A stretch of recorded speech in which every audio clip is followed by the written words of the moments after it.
ধরেন একটা রুম, এই রুমের ভিতরে যদি কেউ ঢুকতে চায়, যদি ধরেন একটাই দরজা আছে, সেক্ষেত্রে কিন্তু শুধুমাত্র একজন করে ওই রুমের ভিতরে ঢুকতে পারবে।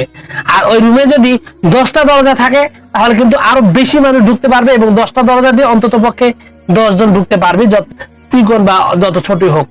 বাস্তবিকভাবে একটা ইউটিউব ভিডিওতে কিন্তু এরকম ভাবে সিস্টেম করা আছে, কারণ ইউটিউব ভিডিওতে একটা দরজা বলতে একটা ভিডিও যদি আপনি ইউটিউবে সার্চ দেন তাহলে কিন্তু ইউটিউবে যে টাইটেল আছে এই টাইটেলের সাথে যদি আপনার ওই সার্চ যেটা দিতেন সেটার সাথে মিলে তাহলে কিন্তু ওই ভিডিওটা সার্চ র্যাঙ্কে আসবে এবং সার্চ করলে ওই ভিডিওটা পাওয়া যাবে।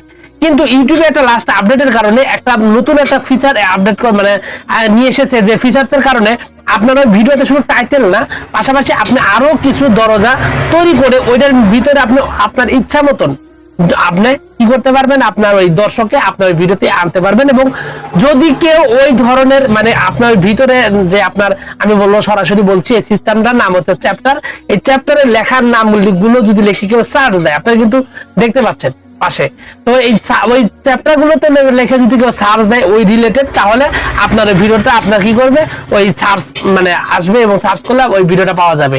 মানে বিষয়টা হলো যে আপনার ভিডিওতে টাইটেলে যে টাইটেলটা দিচ্ছেন সে নামে সার্চ দিলে আপনার ভিডিও আসবে, পাশাপাশি ওই ভিডিওতে যতগুলো আপনি চ্যাপ্টার সেটআপ করেছেন প্রত্যেকটা চ্যাপ্টার যে আপনার চ্যাপ্টারই আপনার যদি কোনো একটা চ্যাপ্টারের সাথে আপনার কেউ ভিডিও সার্চ করতে সেটার সাথে মিল করে আপনার কেউ সার্চ দেয় তাহলে কিন্তু ওই ভিডিওটা আপনি ওই যে কাঙ্ক্ষিত যে লোক সেই লোকটা এই ভিডিওটা পেয়ে যাবে। যেটা আসলে আমি একটা মনে করি যে ইউটিউব ভিডিও পাওয়ার জন্য মানে ইউটিউব ভিডিও সার্চ করার জন্য বা ভিডিওতে বেশি পরিমাণে আপনার ভিউয়ার্স আসার জন্য বলতে পারেন যে মোস্ট ইম্পর্টেন্ট একটা ব্যাপার। তো বিষয়টা হলো যে এই চ্যাপ্টার মূলত কি, ইউটিউব চ্যাপ্টার হলো এমন একটা আপনার সিস্টেম, এটা হচ্ছে যদি আপনার ভিডিওতে আপনি ধরেন আপনি একটা স্মার্টফোন নিয়ে কথা বলতেছেন আপনার ভিডিওতে, তো প্রথমত আপনি কি বলছেন ইন্ট্রো দিয়েছেন, ইন্ট্রোতে আপনি ভিডিও সম্পর্কে কথা বলছেন, আপনার ওই আপনার যে স্মার্টফোন আছে ওটা সম্পর্কে কথা বলেছেন, এরপরে বলছেন আপনার স্মার্টফোনটির ডিসপ্লে সম্পর্কে, এরপরে বলছেন আপনার স্মার্টফোনটির ব্যাটারি সম্পর্কে, এরপরে বলছেন র্যাম সম্পর্কে। এই যে আপনি একটা বার আপনি স্টেপ বাই স্টেপ যে বলছেন, এই বলার যে কথাগুলো এইগুলো হচ্ছে এক একটা চ্যাপ্টার। তো আপনি কাজ করবেন যখন আপনি যখন এই আপনার ভিডিওতে চ্যাপ্টার অ্যাড করতে চাইবেন তখন আপনাকে যে কাজটা করতে হবে যে আপনি ইন্ট্রোটা কতক্ষণ 0 মিনিট থেকে শুরু করে কত মিনিট পর্যন্ত মানে কতক্ষণ সময় পর্যন্ত আপনি ইন্ট্রো দিবেন এইটুকু সবাইকে একটা চ্যাপ্টার দিবেন। এবং যে কাজটা করবেন আপনি দেখতে পাচ্ছেন আমি কিন্তু আপনাকে দেখাচ্ছি, তো আপনার ভিডিওর ডেসক্রিপশন বক্স যখন আপলোড করবেন ভিডিওটা তখন ভিডিওর ডেসক্রিপশন বক্স যখন লিখবেন তখন আপনি কি করবেন ওই 0 মিনিট থেকে ওই মানে আপনার 0 মিনিট থেকে যেহেতু আপনি শুরু করছেন তো 0 মিনিট থেকে আপনি ইন্ট্রোটা ওখানে লিখে দিলেন।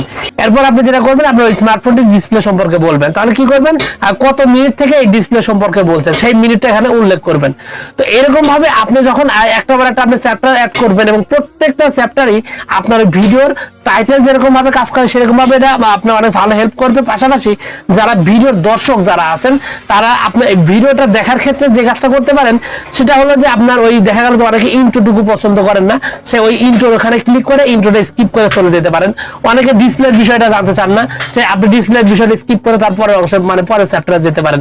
এরকম ভাবে একটা ভিডিওর আপনার দেখা গেল যে একটা দর্শক তার পছন্দ মতো জায়গায় ভিডিওটা দেখতে পারলো।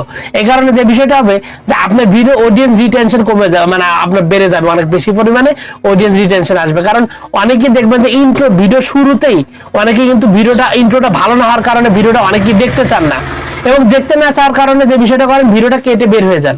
কিন্তু এখন থেকে যদি আপনি এই চ্যাপ্টার অ্যাড করেন আপনার ভিডিওতে তাহলে সে কি করবে আপনার ইন্ট্রোটা না দেখে সরাসরি সে আপনার ভিডিওর যে মূল যে বিষয়টা আছে সেখানে সে দেখতে শুরু করবে, যার কারণে আপনার ভিডিওতে সে আর বোরিং ফিল করবে না এবং শেষ পর্যন্ত ভিডিওটা দেখতে থাকবে, এবং যার কারণে আপনার ভিডিওতে একদম বেশি পরিমাণে আপনি আপনার এই ভিউজ ইনক্রিজ করতে পারবেন, ওয়াচ টাইম ইনক্রিজ করতে পারবেন।